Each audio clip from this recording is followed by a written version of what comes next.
had a question: how long would it actually take to lap the Nürburgring Grand Prix circuit? In a 1945 Willys Jeep? Yeah! That's what we're doing today! And honestly, I don't expect it to go well. It's not fast. It's not grippy. It's basically a metal shoebox with wheels. But I had to know! Because something about this idea felt right. Like mixing history with adrenaline. Like paying tribute. In motion. And while I'm out here doing something that probably no sane person has ever tried, I figured, I'll tell you a story. Because this isn't just some quirky off-roader. This isn't just a slow mean car. This is a Jeep. The first Jeep. The one that started it all. This little machine? It wasn't built for racetracks. It was built for survival. For war. It was made to cross minefields. To haul gear up the side of a mountain. To get stuck, get unstuck, and keep going. To crawl through jungle mud, get shot at, patched up, and sent right back out. It wasn't flashy. It wasn't fast. But it showed up. Every time. It was a tool. A reliable one. And honestly, it helped change the world. Back in 1940, the US Army put out a call for something new. They needed a vehicle that didn't exist yet. Something light, strong, fast, simple, something that could go anywhere. Over 100 companies were contacted.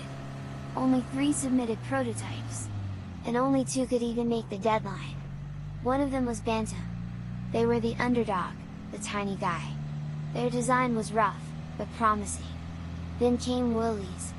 Their version was rugged, tough, more powerful. And after a little back and forth, some borrowed ideas, and a government nudge, the Willys MB was born. That's what I'm driving right now. A flathead 4-cylinder engine. 3 forward gears. A speedometer that feels more like a suggestion than a measurement. 60 horsepower. Total. To push metal, tires, fuel, and a dream. There are leaf blowers today with more torque. But this thing, it didn't care. Because it wasn't trying to be fast. It was trying to be dependable. Unstoppable. And it was. It wasn't just a ride, it was a stretcher, a radio truck, a weapons platform. An ambulance. A mobile command post. Sometimes even a rail car, just. With modified wheels. Ford joined in too. They built their own copies, called the GPW. Ford and Willys together cranked out over 600,000 units. By the time the war ended, these things were everywhere. Europe, North Africa, the Pacific. If you were in uniform, you probably rode in one. And if you made it home, chances are, a Jeep was part of your journey. They weren't luxurious. Not even close. No air conditioning. No doors. No radio, no seatbelts. It was steel on skin. And a hope that it would keep moving. No power steering. Drum brakes on all 4 wheels. Suspension made of prayers and leaf springs. And yet, here I am. Trying to lap a German Formula 1 circuit in one. Because. Why not?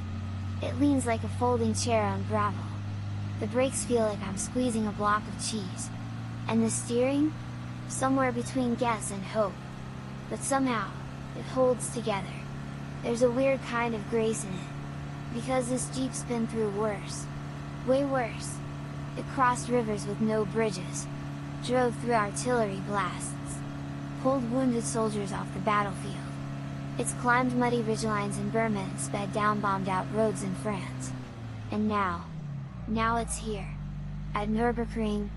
A track that's all about precision, grip, and speed. Everything this Jeep doesn't have. But honestly, it doesn't matter. This lap isn't about speed. It's about respect. It's about honoring what this little machine stood for: dependability, grit, sacrifice. This thing helped win a war. It deserves a lap. So yeah, this might be the strangest thing I've ever done. But it might also be the most meaningful. Time? 3 minutes. 59 seconds. For a box of bolts from 1945 with no roof, no doors, and no business being here? Legendary!